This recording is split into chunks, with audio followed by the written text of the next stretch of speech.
하늘 말씀 맞습니다. 시편 4편 1절 한 구절만 보도록 하겠습니다. 시편 4편 1절 말씀입니다.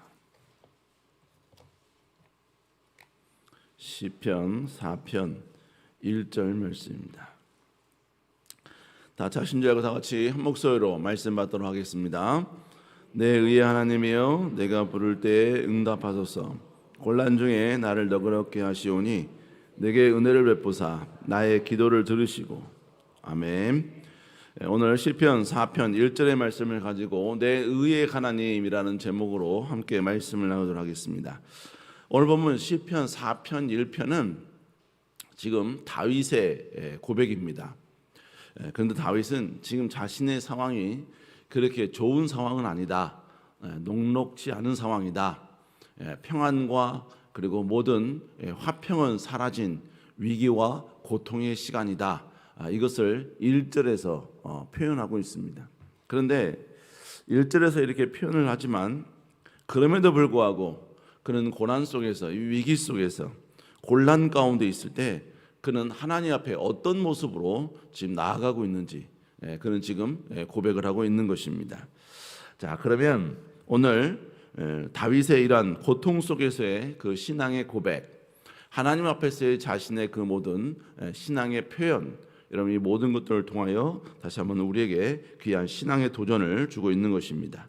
자, 그러면 오늘 본문에서 우리가 다시 한번 다윗의 고백을 통해서 우리가 도전받아야 될 내용은 무엇인가? 첫 번째로 여러분, 그는 고난 속에서 하나님을 나의 하나님으로 지금 고백하고 있다는 것이죠. 오늘 시편 4편 1편 전반부에 보니까 다윗은 먼저 이렇게 고백합니다. 내 의의 하나님이여, 이렇게 지금 고백을 하고 있죠. 지금 오늘 시편 4편 1절을 쭉 읽어보면 다윗은 지금 자신은 곤란한 가운데 있다, 그러니까 위기 가운데 있고 그리고 그의 삶 가운데 아픔이 찾아온 상황 가운데 있다라는 것을 우리에게 이야기해주고 있습니다. 여러분, 그래서 2절에 보면 다윗은 누군가의 거짓됨과 그리고 모사에 의해서 지금 고통을 당하고 있다, 이렇게 고백을 하고 있는 것입니다. 그러니까 지금 다윗은 누군가에 의해서 배신을 당하고 있고 그리고 억울한 상황 가운데 직면해 있는 것입니다. 우리는 정말 힘들 때 사람들에 의해서 때로는 어떤 고난과 위기를 경험할 때 우리는 하나님은 마치 나를 거부한 듯한 이런 위기와 고난을 당하고 있는 자기 자신에 대해서 하나님은 등을 돌리고 있는 듯한, 자신에게는 전혀 그 어떤 위로나 어떤 배려를 전혀 하지 않는 듯한, 여러분 그러한 느낌을 받을 때가 있다는 것입니다. 여러분, 이런 느낌을 받을 때 우리는 때로는 하나님은 내 편이 아니라 마치 원수의 편인 것처럼, 나를 공격하는 수많은 사람들의 편인 것처럼, 나를 계속해서 억울하게 만드는 모든 사람들의 편인 것처럼, 그래서 나는 곤고함 가운데 두고 계속해서 원수는 계속 자신을 공격하기에 용이한 상황 가운데 두시는 것처럼 우리가 그렇게 오해할 때가 있다는 것입니다. 우리가 이런 오해가 있을 때 우리가 자연스럽게 나오는 우리의 고백이 뭡니까? 바로 하나님을 향한 원망이지요. 하나님, 왜 나에게 이렇게 억울함을 주시는 겁니까? 왜 나에게 이렇게 고난을 주시는 것이고, 그리고 원수들은 왜 저렇게 승승장구하게 하시는 것입니까? 여러분, 우리는 계속해서 이렇게 고백을 하게 된다는 것입니다. 그런데 이러한 고백 이면에는요, 어떤 의미가 있냐면, 하나님은 왜 내 하나님이 아니라 원수의 하나님이십니까? 하나님은 왜 나를 보호해 주시는 내 하나님이 아니라 왜 나를 공격하는 수많은 저 힘 있는 자들, 저 원수들, 왜 그들의 하나님이 되어 주신 것입니까? 여러분, 이런 고백이 그의 밑바탕에 깔려 있다는 것입니다. 여러분, 그런데 오늘 다윗도 충분히 그런 고백을 할 수 있죠. 하나님을 향하여 원망할 수도 있고 불평할 수도 있었습니다. 그러나 그는 제일 먼저 하나님을 향하여 내 하나님이다 라고 그는 고백하고 있다는 것입니다. 여러분, 결국 이 고백은 쉽지 않은 고백일 것입니다. 여전히 지금 자기를 찌르는 가시가 있습니다. 여전히 자기를 짓누르는 여러분 인생의 무거운 여러분 짐이 자기를 계속해서 누르고 있습니다.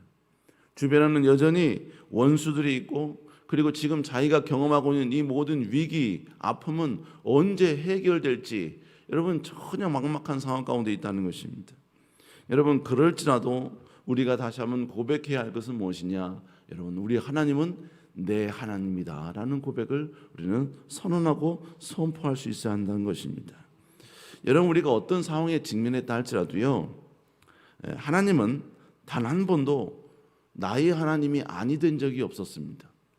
하나님은 언제나 나의 하나님이셨고 내 편이셨고 나를 도우시기 위하여 그 모든 준비, 그 모든 일들을 진행하고 계시는 것입니다.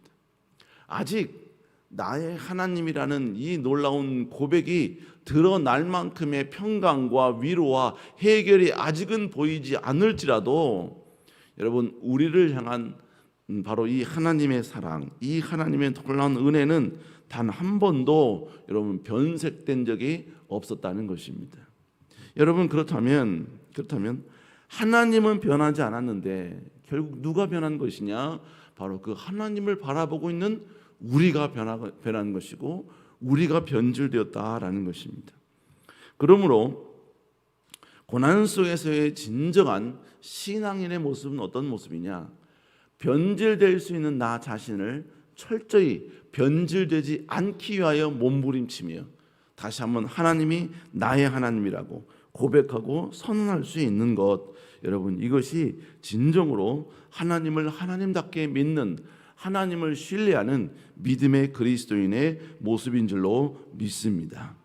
우리 사랑하는 여러분, 우리 하나님은 여전히 우리의 하나님, 나의 하나님이신 줄로 믿습니다.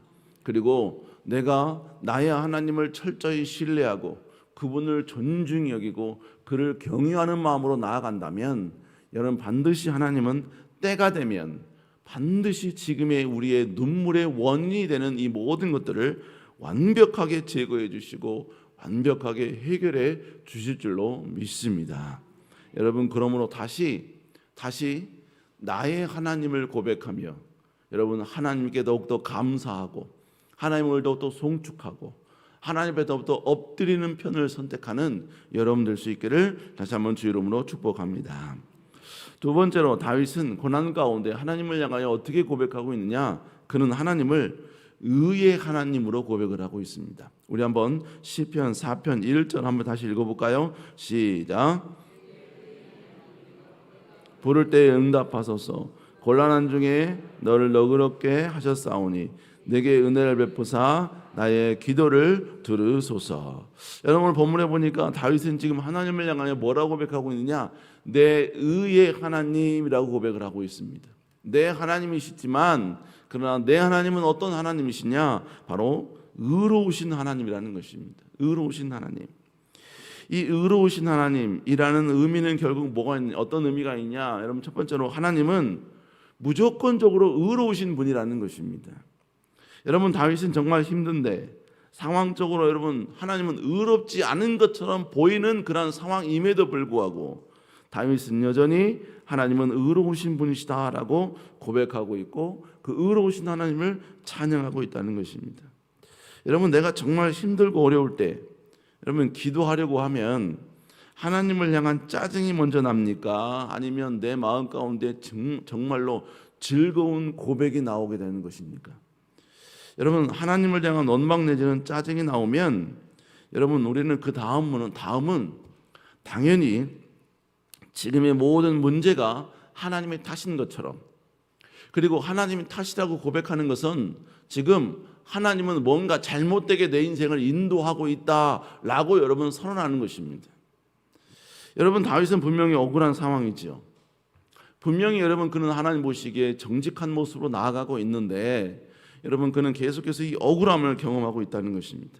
여러분 그럴지라도 자신은 억울한 상황 가운데 있을지라도 자신은 도저히 납득할 수 없는 현실 가운데 있다 할지라도 하나님의 놀라운 기적과 능력을 충분히 경험하고 그것을 누릴 수 있는 자임에도 불구하고 그것이 아직 오지 않은 상황이라 할지라도 여러분 다윗은 여전히 하나님은 의로우신 분이라고 고백을 하고 있다는 것입니다. 우리 사는 여러분, 우리 하나님은 전혀 변개치 아니하시는 분인 줄로 믿습니다. 민수기에도 하나님은 인자가 아니시니 변개치 아니하시고 인생이 아니시니 후회가 없으시도다라고 말씀하고 있습니다. 우리 하나님은 어제나 오늘이나 미래나 여전하신 분, 동일하신 분이신 줄로 믿습니다. 여러분, 그러므로 하나님은 우리의 상황, 우리의 상태에 의해서 하나님의 속성이 변하시는 게 아닙니다. 하나님은 우리의 상황이 최악이라 할지라도 하나님은 여전히 의로우신 분이시고 선하신 분이신 줄로 믿습니다. 여러분, 그러므로 진정으로 하나님을 송축하는 것은 나의 삶의 여부에 따라, 지금 나의 삶의 좋고 나쁨에 따라 하나님을 찬양하고 경배하는 것을 결정하는 것은 여러분 진정으로 하나님을 송축하는 모습이 아닙니다. 하나님을 경외하는 모습이 아니라는 거예요. 진정으로 하나님을 경외하는 모습은 뭐냐? 지금 나의 상황은 하나님을 찬양할 수 없어요. 하나님을 경배할 수 없어요. 의로우신 하나님을 여러분 도저히 찬양할 수가 없는 상황이라는 것입니다. 그럼에도 불구하고 변하지 아니하신 하나님을 찬양하고 전혀 변개치 아니하신 하나님을 송축하는 것, 여러분 이것이 진정으로 하나님을 하나님답게 경외하는 자의 모습이라는 것입니다. 여러분, 그래서 욥의 경우가 그랬지요. 여러분, 욥은 모든 재산이 하루아침에 그냥 다 잃어버린 상황이었습니다. 자녀들도 여러분 하루아침에 단 한 번에 여러분 돌풍에 의해서 그 집이 무너져 자녀들이 한순간에 다 죽어버린 상황이었습니다. 여러분, 이 정도 되었으면 목사인 저도 불평 한번 해도 되고 하나님을 향하여 한 번쯤은 삿대질 해도 될 것 같은, 그래도 됩니다라고 여러분 이야기해 줄 수 있는 여러분 그런 상황 아닙니까? 그런데 욥이 그 모든 상황, 모든 여건들을 다 듣고 난 이후에 욥의 고백이 뭐였습니까? 욥기 1장 21절에 보니까요, 내가 모태에서 알몸으로 나와 싸운즉 또한 알몸이 그리로 돌아가올지라. 주신 이도 여호와시요 거두신 이도 여호와시오니 여호와의 이름이 찬송을 받으실지니이다 하고, 그는 도저히 하나님을 찬양할 수 없는 상황 가운데 찬양이 있습니다. 이게 가능한 이유가 왜 그래요? 오늘 본문에 보니까 욥의 고백을 보니까 내가 알몸으로 왔다는 거예요. 그리고 주시니가 여호와시니까 거두시니도 여호와시라는 것입니다. 그러니까 이 욥의 고백은요, 지금 자신이 누리고 있는 이 모든 축복들, 모든 형통들은 절대로 하나님도 뺏어갈 수 없는 것, 이건 완벽히 내 것, 이건 완벽히 하나님도 절대로 이걸 건드려서는 안 되는 영역. 여러분, 욥은 그렇게 생각하지 않았어요. 이 모든 것들은 나는 알몸부터 나왔기 때문에 지금 내가 누리고 있는 이 모든 물질들, 모든 자녀들, 내가 누리고 있는 이 모든 평강들은 다 하나님이 공급해 주신 거라는 거예요. 그러니까 공급해 주신 하나님이 하나님의 것이기 때문에 하나님이 다시 가져갔어도 자기는 하나님 앞에 불평할 게 없다는 것입니다. 그러니까 오히려 뭐예요? 지금까지 자신에게 이 모든 걸 허락해 주신 하나님을 지금 모든 것을 빼앗겨 버린 그 상황에서 찬양하고 있고 경배하고 있었다는 것입니다. 여러분, 결국 욥은 철저히 하나님은 의로우신 분임을 고백하고 있는 것입니다. 자기에게 모든 것 다 빼앗아 갈지라도 하나님은 여전히 의로우신 분, 지금 이해할 수 없고 납득할 수 없는 현실을 할지라도 하나님은 여전히 찬양받기 합당하신 의로우신 분, 여러분 그는 그렇게 고백하고 있고 찬양하고 있다는 것입니다. 사랑하는 여러분, 우리에게 필요한 것이 바로 이런 모습인 줄로 믿습니다. 힘들지만 우리는 그런 말 하죠. 머리로는 이해는 되는데 가슴이 이해가 안 된다는 거예요. 그렇죠?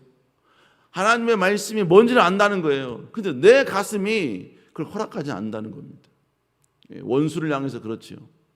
분명히 원수를 사랑해야 한다는 것 내 머리로는 알아요. 하지만 내 가슴은 도저히 원수로 인하여서 얻었던 모든 상처들, 원수로 인하여 내가 받은 모든 모욕들, 이게 내 가슴으로는 이해가 안 된다는 거죠. 납득할 수 없고 용서가 안 된다는 거 아닙니까? 그러나 여러분, 그럴지라도 우리는 다시 한번 우리의 상황이 그럴지라도 우리는 다시 의로우신 하나님을 다시 고백하고 선언하며 나아가야 될 줄로 믿습니다. 두 번째로 여러분, 의의 하나님이라는 얘기는 의에게는 결국 뭘 말하느냐? 하나님은 가장 의로운 길로 우리를 인도해 주신다라는 것입니다.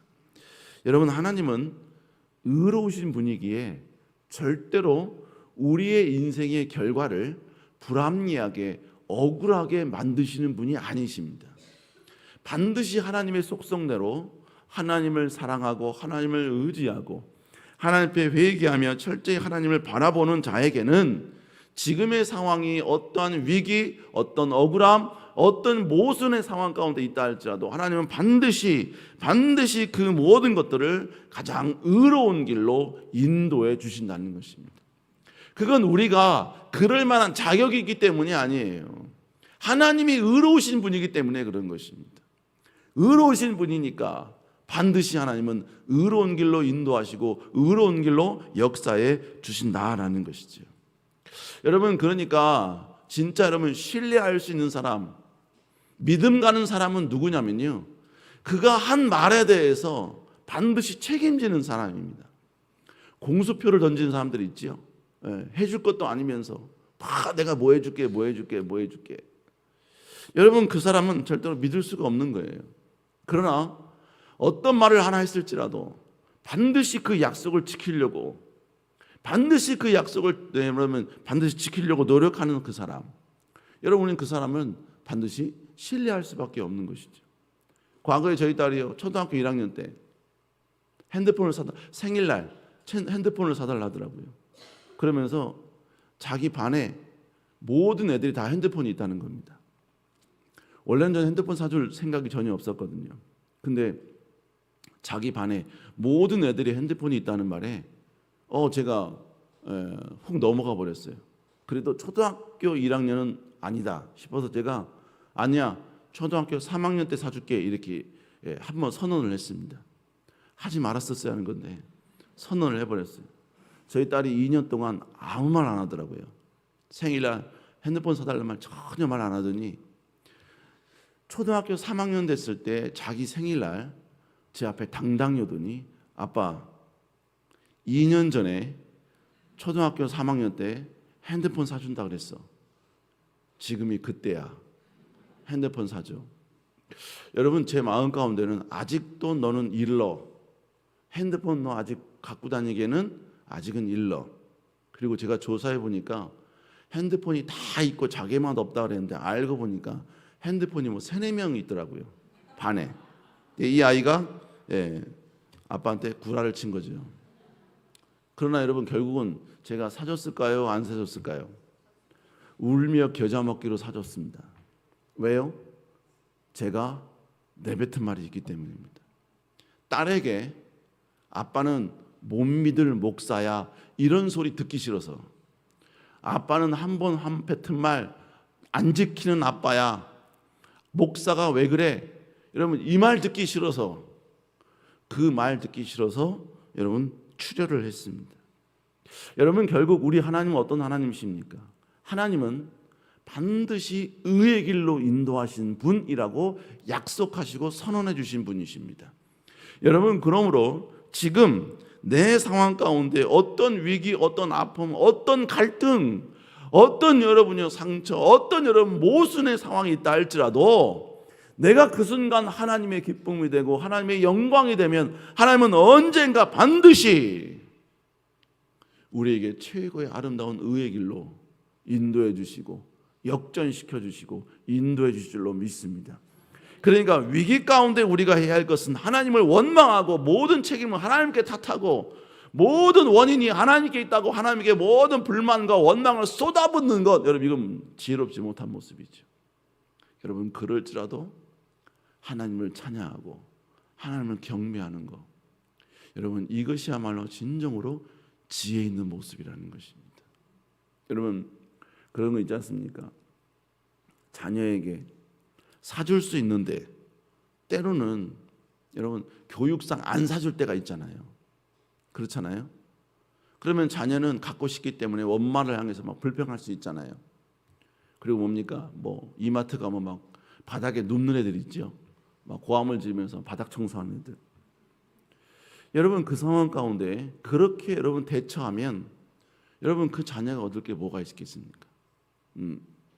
그런데 지혜로운 애들은 어떻게 합니까?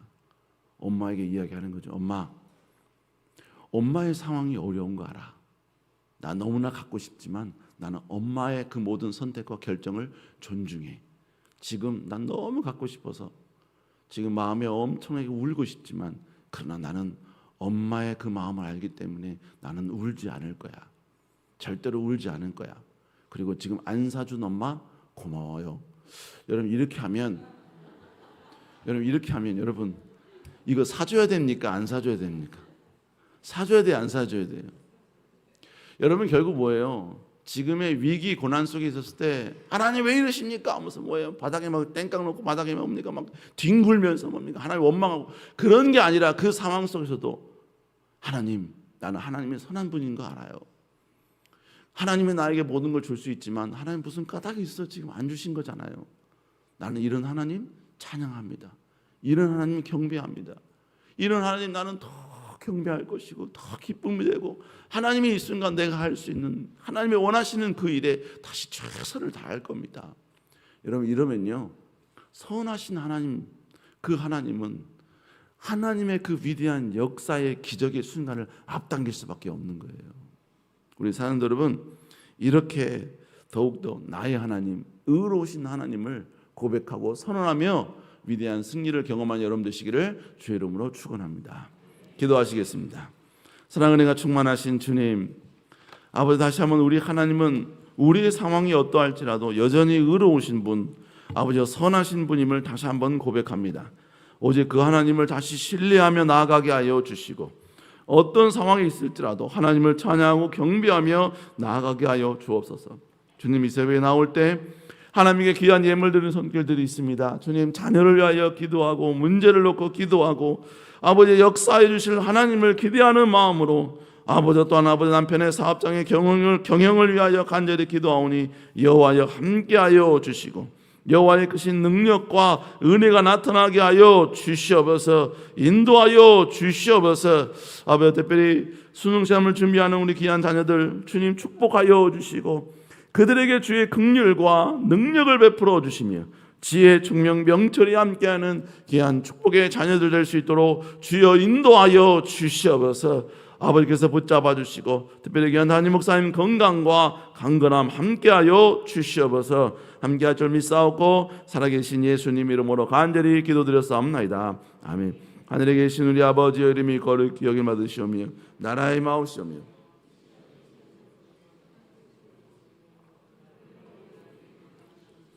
우리가 우리에게 죄인 자를 사해 준 것 같이 우리의 죄를 사해 주옵시고 우리 시험하지 말게 하옵시며 다만 악에서 구하옵소서. 대개 나라와 권세와 영광이 아버지께 영원히 있사옵나이다. 아멘. 우리 시간에 간절히 기도합니다. 주님 우리 문제가 있습니다. 위기가 있습니다. 해결해야 될 요소가 있습니다. 자녀의 문제가 있습니다. 수능 봐야 될 아버지와 귀한 자녀들이 있습니다. 주님 역사하여 주시고 의의 나의 하나님 다시 고백하며 나아갈 때 여호와의 놀라운 기적의 은혜가 우리의 삶 가운데 임하게 하여 주시옵소서.